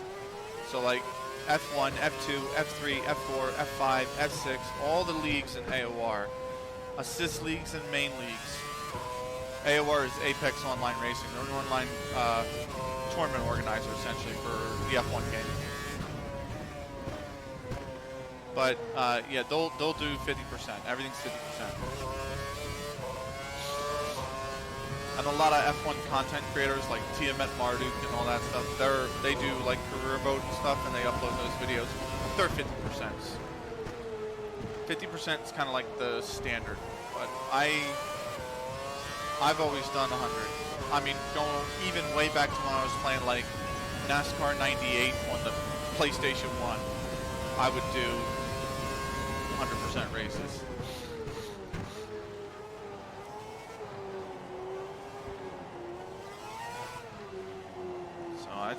I love endurance. So. Oh snap! It's your boy. What's up, Frostless? Did the notification play, by the way, or am I just not? I don't know if the notification played or not. Let me know. It should have. But is this so? Have you heard of 2K right now? You get to play as your own character and progress. Is this game like that? Oh, I lost my front wing. I damaged my front wing on that board, so we're gonna use our third of 4 rewinds. So the old version, by the way, what's up, Frostless? Good to see you, brother. Thank you for the subscription for 24 months, bro. It's been 2 fucking years, brother. Are you coming to Philadelphia this weekend, Frostless, by the way? I'm gonna try to be there tomorrow. Back to your question, Soups. The new games are, yes. This one is not. This one your career mode is like, you know, a character that you name, and you get to select what team you want to be a part of, and like, as you race, if you show good results, like, better teams will make you a contract offer. But that's about it for 2012. That's about the extent of it. In 2021, you can make your own driver completely. I mean, it's not like total customization. They only have like maybe 20 preset looking characters, right? But you pick one, and you can make your own character, and you can start them off in Formula 2, and they have to try and like break into F1 and all that stuff. And I'm going to try to do a series like that on Twitch as well. I'll probably set it as a premiere. I'll probably like upload it, but you can do that.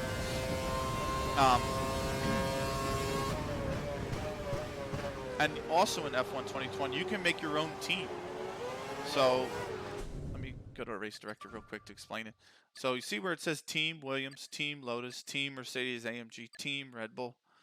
You have teams, and the teams all have 2 drivers. So Sauber has 2 drivers here, Force India has DeResta and Hulkenberg, Caterham has Petrov and Kovalainen, etc., etc. So each team has 2 drivers, and in the new one, you can make your own team, and you can hire your driver number 1, but you can hire a second driver from like a free agent pool. and they're based on the real life driver. So you have yourself that you make, and the real life driver, and then you do practice sessions to gain like research points, and then you use the research points to like develop upgrades to make the car quicker, and all the while the other teams are also developing upgrades to make their cars quicker, and so you can do that kind of stuff in the new game. That's a lot of fun. My car is absolute ass, and like you can in the new game, by the way, my career one, it's so slow, but yeah, you handle all aspects. You like sign sponsors to like help give the team money so they can continue their research, and you handle like, you also signed a contract for like who your engine supplier is going to be, whether you want to use like a Mercedes or a Ferrari or a Renault engine. And as the season goes along, they'll also introduce like new regulations, and those regulations will, by the way, I just want to make sure OBS is good. Yeah, OBS is good. Those regulations will like affect your research and development tree. So like if you're developing a lot of durability components to make the car, you know, prevent from like breaking down and stuff, and you develop a lot of like say aerodynamics, and the FIA come in and say, oh, we're going to introduce new regulations that will affect durability. You have to like try to adapt the parts for the start of the next season, or you got to research them all over again. And you know, it might not affect your aero department, but it will affect your durability department and things like that. And as your drivers race more, their stats improve, and then they ask for more money. It's really neat. The career mode in the new F1 games are fantastic.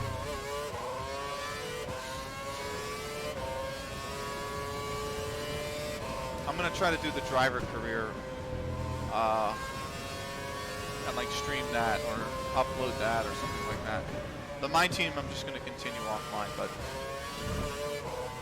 I'm gonna, when the new Podium Pass comes out next week, I'm gonna try to start making content around that. So, Frostus, what's up, man? You been good? Let me know if you're coming to Philadelphia tomorrow, man.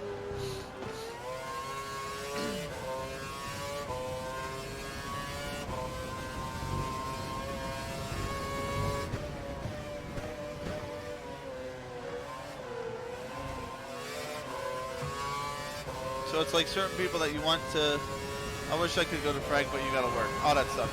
So it's like certain people that you want to hire, or every team is just the same. No, it's certain people you want to hire. So like all the teams will start with their real life drivers. So like Mercedes will have Bottas and Hamilton. Red Bull will have Verstappen and Perez. You know, just like it is in real life. But then you can, I gotta rearrange my pedals again. You can, with enough money, you can try to entice them into leaving those teams and then signing for yours, but they'll have certain requirements. Like Verstappen is a title contender, you know what I mean? So he does not want to sign for a car that will not compete for the title.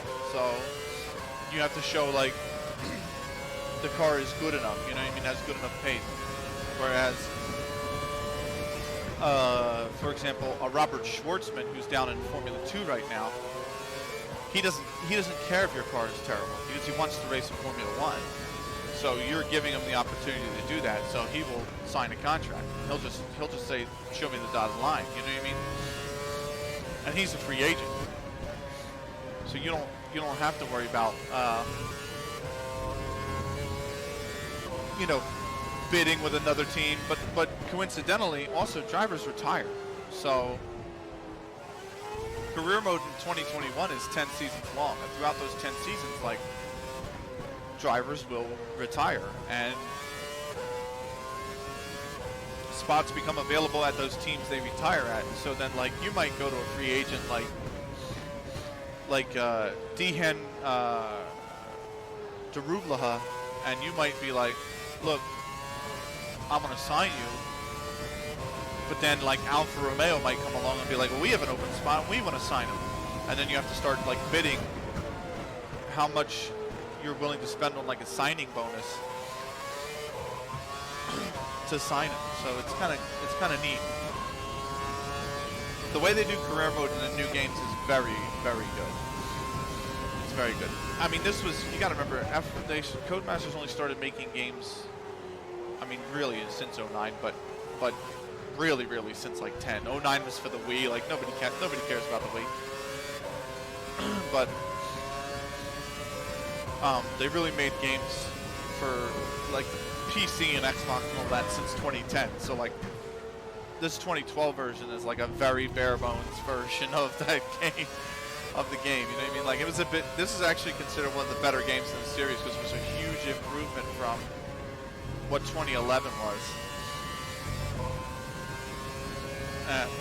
Yeah, the new ones have way more content on them. It's actually really good. And they have the F2 cars. I'm really hoping in the future, maybe not for like 2022, but I'm really hoping in the future if we get like an F1 2024 or something. I'm really hoping they do both. I would love to see them do it all. I'd love to see them do F1, F2, F3, and the W series. That would be fantastic. Because that would cover basically all the leagues to get into Formula One. So do they have special events for like Christmas or other holidays? I don't know yet. In game, I don't know yet. I do know Formula One is not actually in season during those times. The season ends in Yas Marina in like November. Yas Marina is in Abu Dhabi.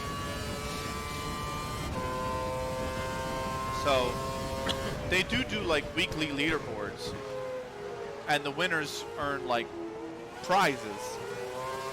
I'm obviously not good enough for the weekly leaderboard, so I don't even compete in them. But I'm interested to see if they actually do something with the event. Because you gotta remember, 2021 is like my first Formula One game since this one in 2012.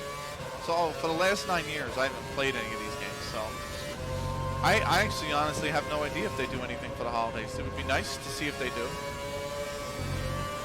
But also at the same time, the F1 season is not going on at that time, so I don't know if they would, because it's technically the off-season. Oh, it's another bot. Look at that. Don't click on his name, please.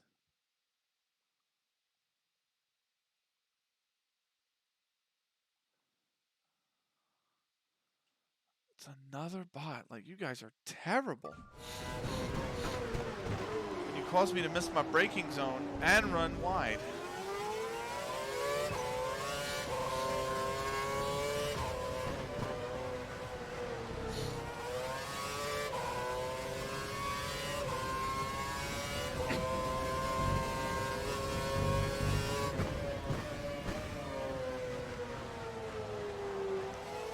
Anyway. So yeah, I'll let you know if they do something for Christmas. It'd be neat. I'm trying to find a league actually in the new game I can actually like compete in, but the only problem is yeah, I was gonna say AOR. Yeah, it is AOR. Sorry, AOR runs all their leagues simultaneously. So like the 5 leagues that are in North America all run at Sundays at 8 p.m. And it's like, well, I'm commentating the league, and I don't want to not commentate the league. Like, I love commentating the league. I don't want to leave commentating the league. Like, I want to commentate America's F1 league. Like, that's fantastic. But because all the leagues run simultaneously, I can't enter those leagues. So I'm hoping to see if they do like a 100% league or something.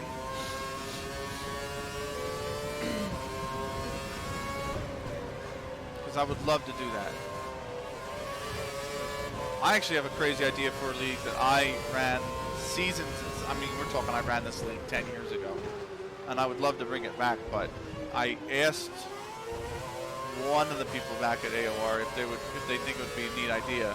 And they're like, there's no way you would get the people to attend it. Because it's a long season. It's like, the idea that I had would be like 28 weeks.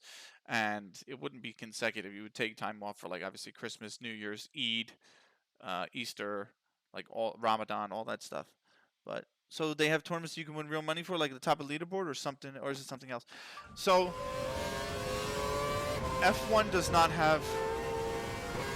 F1 has their own esports series that you can win money from, but it's. I mean, really, it's only like the best 20 drivers in the world. Like it's not. It's not like CS:GO or anything like that where you can have like hundreds of players at the top. It's literally just going to be the best like 20 players in the world.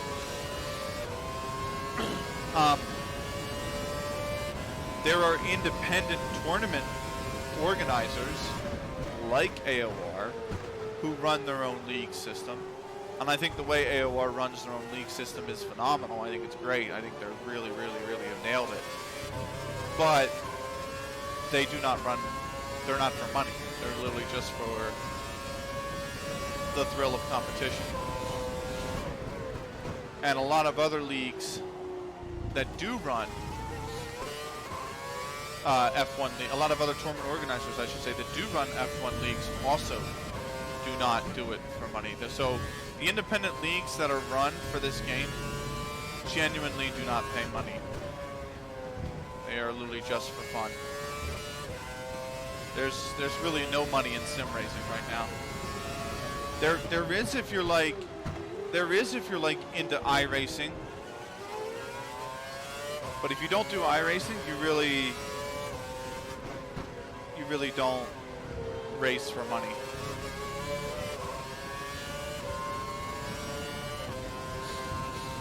So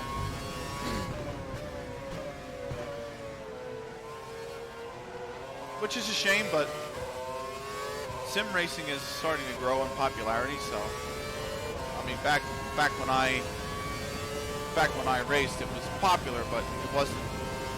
There was not iRacing. There was not R Factor. There was not Assetto Corsa. There was barely even NASCAR games back then. So it's starting to take off, and it'll be around for a while now. So I think we'll get there.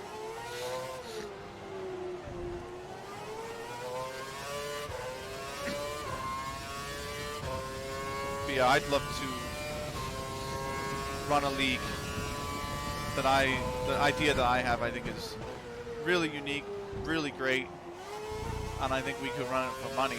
I would probably put up the prize pool, but just getting people to commit to, 28 weeks spread, 28 weekends, or 28 Saturdays, even like spread out over. 40 weeks, 35, 40 weeks would be probably the biggest challenge of it all.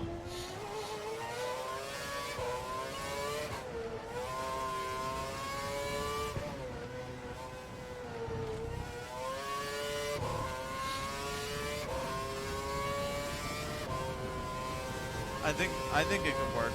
It sounds cool. It's an endurance league, and it's really quirky, but I think it's neat. Because most leagues are either like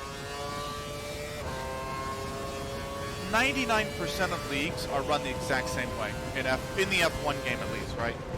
And that is you have a 15-minute qualifying session or an 18-minute qualifying session, and then you have a 50% race. I think this might That's be our it. finishing position today, so don't The take league any I risks. want to do, Bring the car home. you have no qualifying whatsoever. You have a random grid. You do 4 races at each track, a 5-lap sprint, a 25% race, a 50% race, and a 100% race. And then you take all the points you earn over those 4 races, and you average them.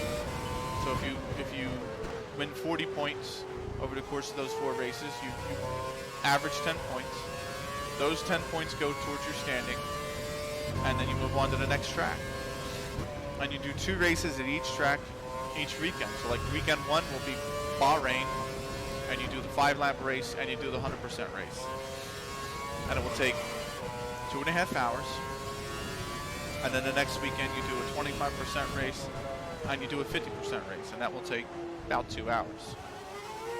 And then you take the results from those 4 races, average all the points together, and those are your standings after round 1. And then you take your 3rd weekend and you do, say, Spain. You do the 5-lap race and the 100% race, and then weekend 4 you do Spain, the 25% race and the 50% race, and you just, so the highest points, you don't get points for qualifying, but you get points for your race position. I'll show you at the end of this race if you want, because I got 1 lap left. But you get 1 point for finishing 10th, 2 points for finishing 9th, 4 points for finishing 8th, 6 points for finishing 7th, 10 points for finishing 5th, 12 points for finishing 4th. You get 15 points for finishing 3rd. And you get 18 points for finishing 2nd, and you get 25 points for winning the race. In the new game as well, you get an additional point if you finish in the top 10 and you set the fastest lap in a race. So if you set the fastest lap in a race, but you don't finish in the top 10, you don't get any points. And if you finish in the top 10 and you have the fastest lap during the race, you get an additional point. So that's what I think. So the concept that I have is that you take those 4 races at each track, you average them, those become your championship points, and then you move on to the next track, and you do 14 tracks, and it would last from October 1st, if you start at October 1st, and would go straight through to July when the new game came out. And then you,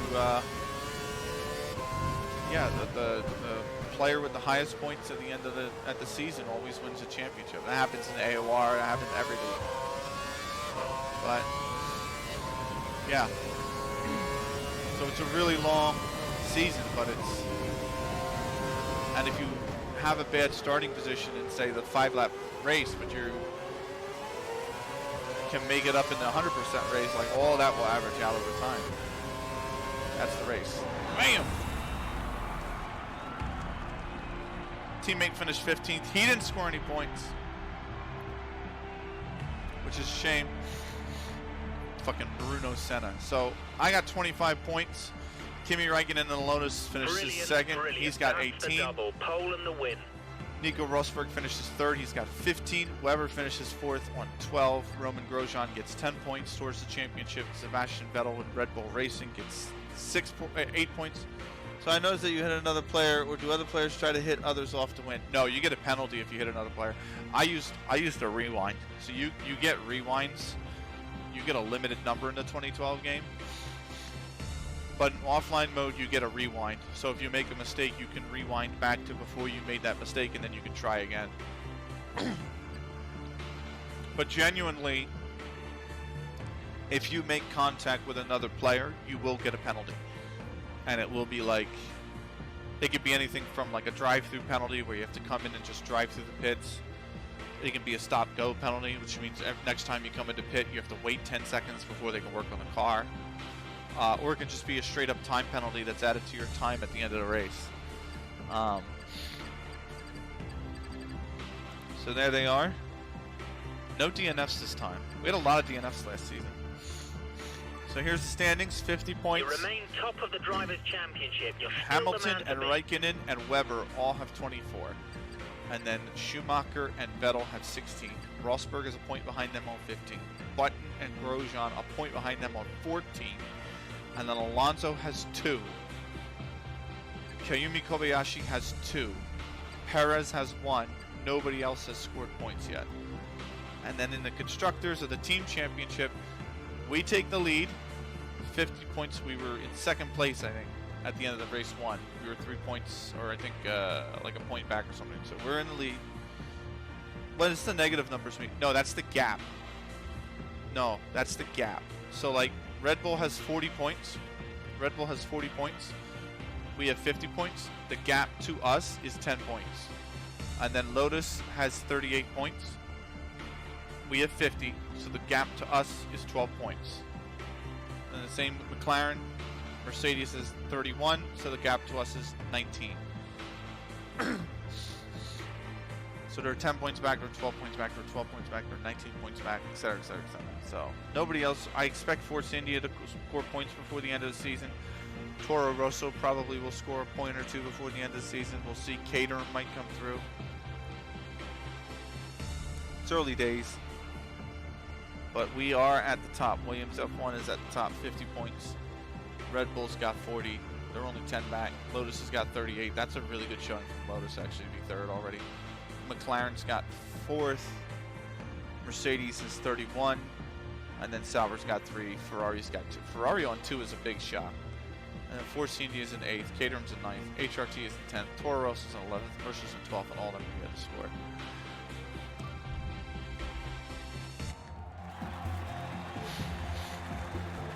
So, boom, boom, boom, boom.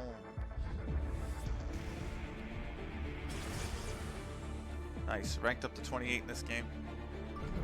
Next up is, let's get the emails out of the way. Race results, fastest, our pole lap was a 138, but our fastest race lap was a 142.2. Second win, tire wear looks good. Teammate challenge, yep. Shanghai, here we go, Shanghai. Qualify third, finish first in the race is 3.4 miles. This is the track. Start line's here, finish line is here. This is turn 1. This is tricky. Very, very tricky. We'll go through it in a second, but it's going to rain during practice. Qualifying will be dry, and the race will be overcast. So, let's go to China, race 3. Okay, so here we are, a lap of Shanghai in China. The last corner coming up. Don't clip any curbs here because you want to open up this straight with the DRS and the final burst of curves as well before that fresh allocation sees you on another lap. Now towards turn 1, a difficult corner this one. Feed the car in at high speed and you lose downforce and speed the whole way through the corner. Keep it in the middle of the track and then at turn 2 pinch it in and find those apexes. Turn 3 the track dips away from you. Very easy to lock up the front wheels there as well, so watch out for that. Now as the track rises up the hill through turn 5 into turn 6, a great overtaking opportunity come race day. Down into second gear, hug the inside corner and watch that oversteer on the exit. That will lose you time and risk damaging your tyres. Now in towards turn 7, a flat out left-hander. Ease it back though because the right-hander that follows tightens up right at the exit and you want to keep the car to the right-hand side here to open up turns 9 and 10. This fantastic double left corner, not running out too wide on the exit curb there. That will spit the car off or potentially come race day when the rear tyres are worn. Now towards the tight left-hander of turn 11 and 12. This right corner is very tricky to feed the power on. It's the opposite of turn 1 where you're building up the speed through the corner and you get that luxury, the downforce build up as you exit. Now on the run down towards turn 14, this long back straight, DRS is open, a brilliant overtaking opportunity come race day as well, and one that's very hard to defend if you're in front. Now first gear, one of the tightest corners on the track, 50 miles an hour roughly at the apex, and as you run up the hill towards the final corner, you don't want to take too much of the curb there. It's very sharp on the left hand side, and let the car run out all the way and a bit more towards the start finish line. Absolutely, you're right. You don't want to. Okay, so here different we are, tracks have Shanghai different in apexes. China. Different tracks. The last So corner just look coming at the up. layout Don't for this clip any track, right? curbs Look here, at the you wanna layout open for up this this track, straight with and then the I'm gonna DRS go. and the I'm final gonna go burst to of curves Bahrain. as well before that It's a completely different track. Okay, here So we you'll are, a lap of notice the Bahrain circuit turn with 1 on China. Okay, so here we are, a lap of Right? Shanghai It's in this China. really The last wide, corner coming up. sweeping Don't clip any curbs turn. here, so you want to open up this It's straight over here. with the DRS Turn and 1's the coming final up burst of over curves as here. well before that And fresh you can see allocation sees you it's on a another turn lap. that you Now start towards turn to the 1, left a difficult in, corner and you this one. just Feed the let car in it at high decelerate speed, and you lose all the downforce way and through the speed turn whole as you way go through up the the hill. corner. Keep it- Bahrain's a complete opposite. Bahrain, you come all the way down the straight. Bahrain is here, you're going this way. The main straight all the way down, DRS active and you at just this brake point. Look out for very that on the hard. left-hand side and flick the car Second from gear, seventh down into first straight gear in there. at the apex. And then, Sacrifice that and yeah, one for but turn each 2. You track wanna has open this different corner up apexes. as So much like, Spain, Okay, here it's we are, almost lap like a of chicane. Catalonia in Spain. So here's the Opening up last this few lap turns. in qualifying, you want to maximize that final chicane